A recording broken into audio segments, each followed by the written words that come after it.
Tuloy sa mga balita natin ngayong umaga ho ng Martes, Pebrero 11, 2013. Kami pa rin ang inyong mga kasama, Weng de la Peña. Badio Vera. Unahin natin dyan sa may area ng Quezon City. Meron pong binata.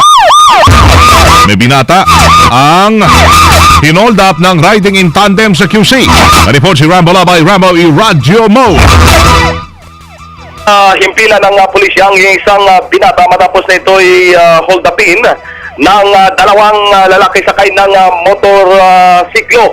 Kinilala ang biktimang si Johnson Go, 22 anyos, residente ng Mapayapa Street sa barangay San Antonio, Makati City. Sa salaysay ni Go, kagabing pasado alas 9, habang siya ay naglalakad sa EDSA malapit sa kanto ng Quezon Avenue sa lungsod ng Quezon, biglang lumapit ang isang babae at humiram sa kanya ng cellphone.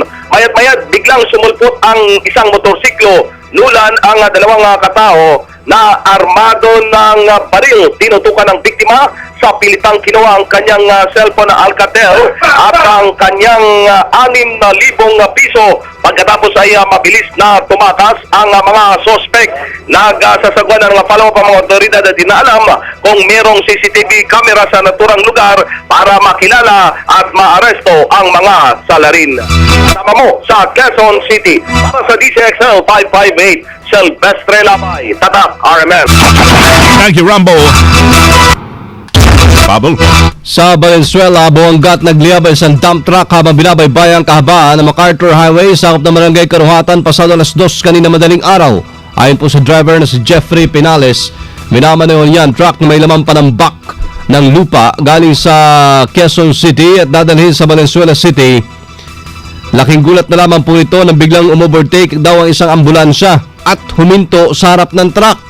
Agad niyang kinabig sa kanan ng truck dahilan para umikot ito at tumagilid kung saan tumama pa ito sa bakod ng isang mall. Sa lakas po ng pagkabanggay na sugatan ng driver maging kanyang pahinante, wala na may ibang nadamay sa aksidente dahil agad na responde ang mga kalapit na bumbero sa lugar. DZXL Bulat Palaro.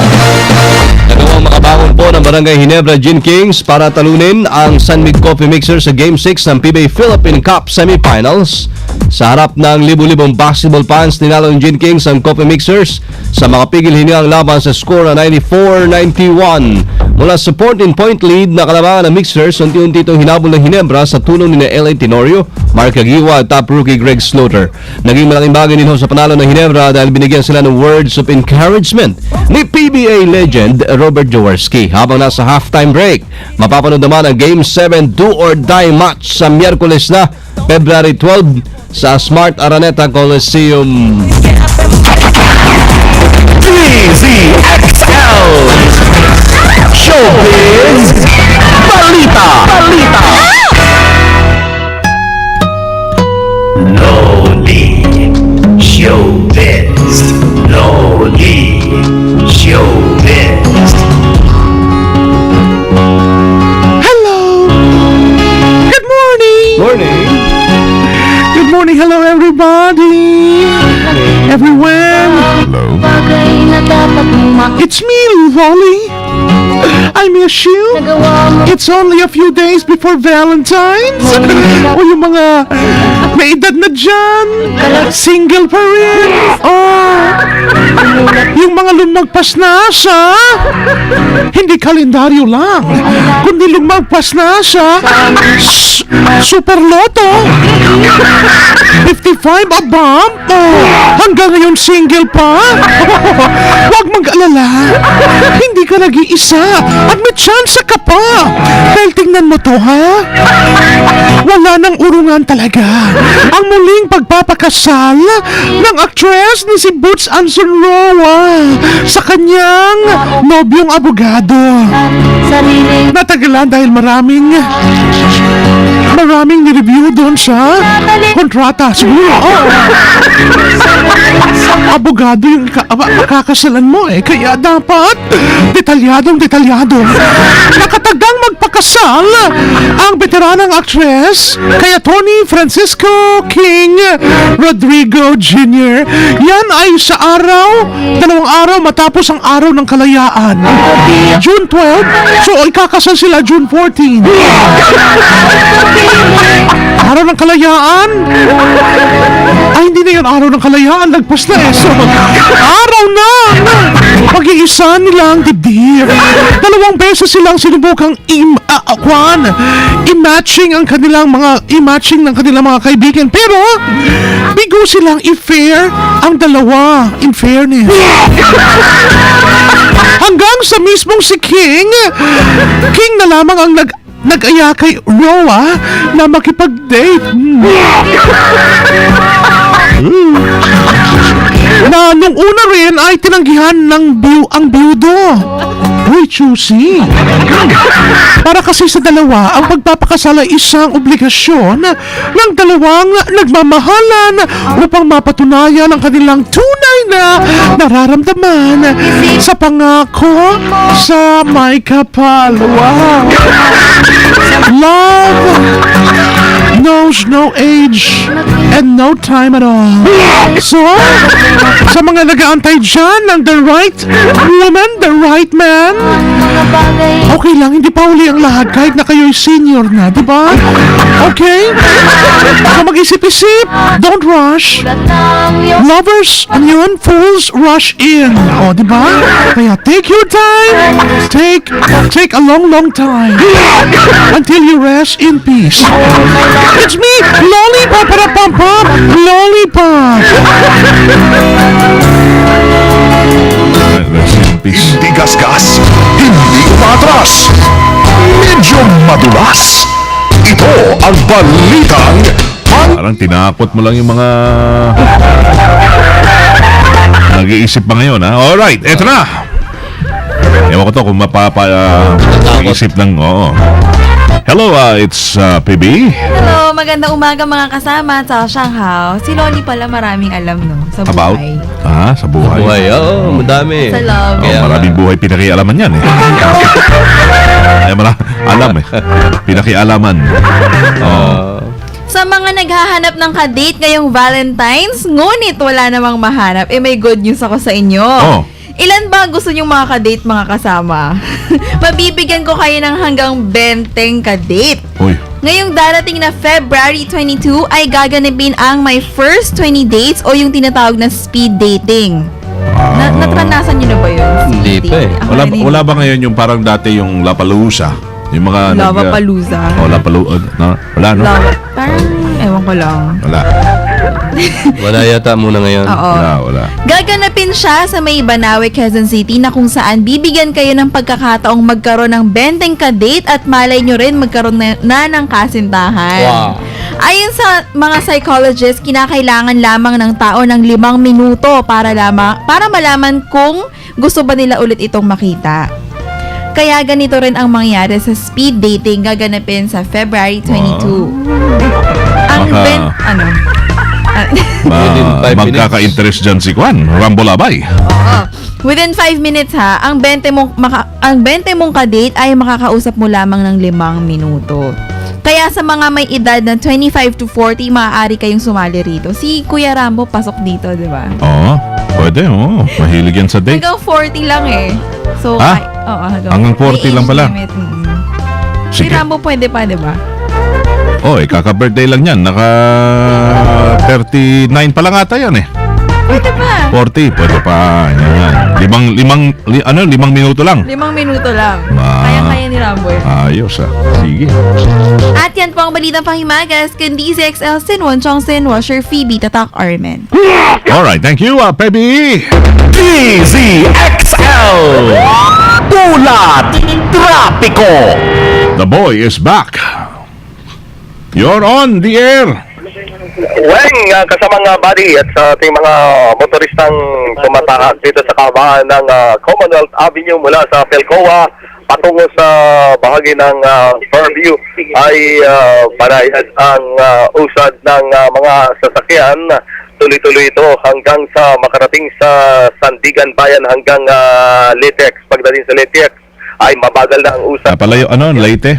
Layo ah. Layo nun ah. Leyte. Malayo-layo din to kasamang Weng. Leyte. Litex. Ah, okay.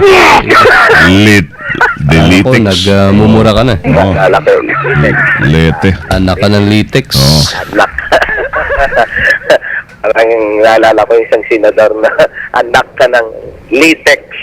Sa kabilang linya naman kasamang Buddy at Weng, patungkol to sa Belcoa, Yeah. tuloy-tuloy ang usad ng mga sasakyan. Bahagyang buwabagal pagdating na sa Belcoa hanggang Elliptical Road. M-O-T-T-O mo. Aking M-O-T-T-O ko, ando ko kay Professor Eric San Juan. Thank you sa both Professor Eric San Juan, ha? At birthday boy, by isang buwang Paul Gonzales, si Chong Manglapas, hindi birthday, nakikinig. At si Lauro, si Lauro Ferrer, hindi rin niya birthday, nakikinig yan lagi. At Jovi Di Guzman, ang aking M-O-T-T-O ko para kay Lauro. Life is about finding yourself. It's about creating yourself. Ano ba talaga? Ano niya? Whatever.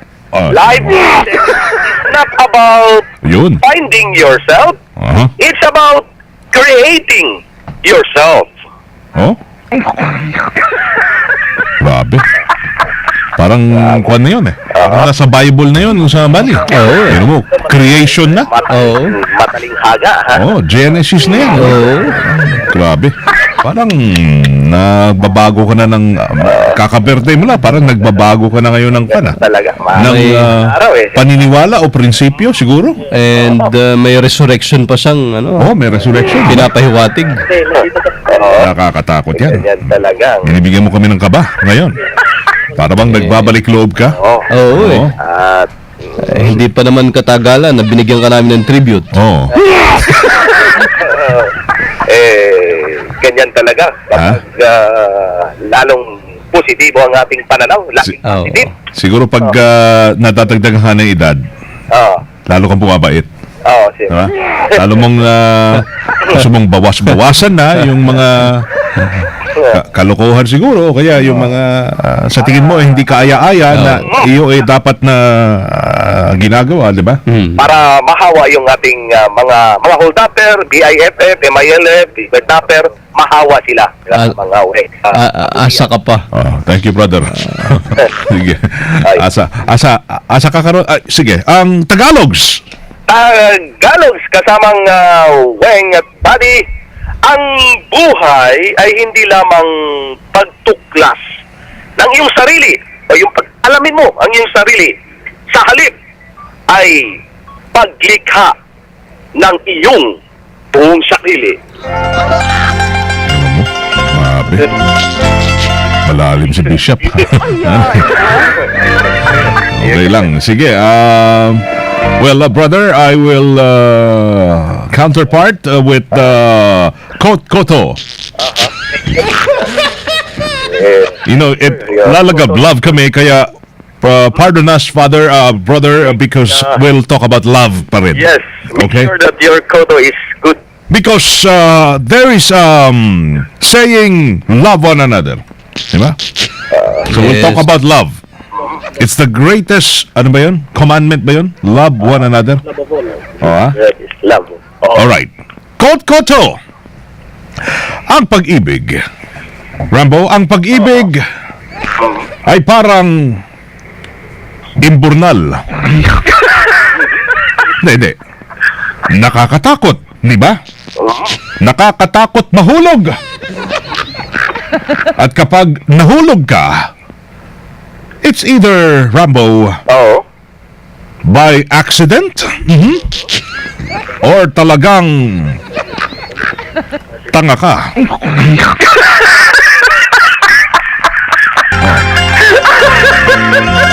Sabi ng medyo conscious sa love parang Parang malaki ang hinanakit niya sa pag-ibig. Yun ang paniniwala na quote natin sa isa.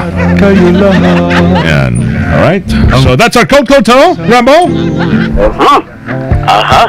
Pero nanaisin ko lamang ang mahilo kaysa naman totally walang pag-ibig. Ang siyang katulad mo.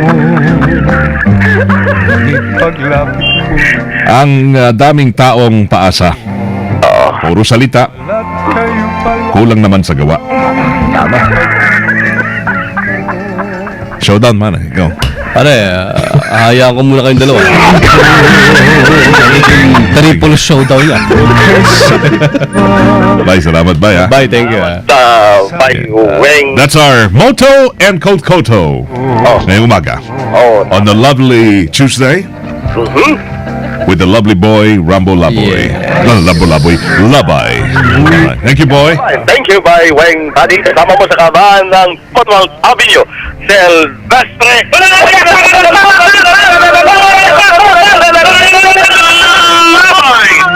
Araman. Pag mayaman daw, iPhone. Pag mahirap, iPhone. Hindi ko naka-iPhone. Dire-diretso mga naglala. Ha? Isa pa. Wala na. Nanatubog lang. Ano pa? Pahuli. Kiger. Okay, O kaysa nasayang. wala na eh. Dami. Iba na. Malayo na iba. Oh, Sige. thank you. Thank you sa mga nanonood sa amin online. Thank you. Stand by for more of a lovely At kayo Manang Audrey. Lovely Tuesday. Have a lovely day. It's another lovely week. Dire-diretso mga naglalagab love ng mga balitang tatak arabe ang inyong napakinggan dito lamang sa DZXL 558. Ngayon pong umaga ng Martes, February 11, lovely 2014. Yes, a few love nights and days away only. Yes, and Valentine's already That's right. on Friday. Kasama nyo sa Servicio Publico from the city of Zamboanga, alias El Primo Hermano, balat kayo. Weng de la Peña. Meron pa. From the province of Occidental Mindoro. Mabuhay po si Buddy Oberas. Yes. With love. Yeah. Let us always remember to love one another. Kami ho ay Tatak Love. Tatak RMN. Naglalagablag sa 558. Sumainyo ang 15 minutong kalipunan ng mga pinakahuling kaganapan sa Kalakang, Maynila, sa ating bansa at saan mang dako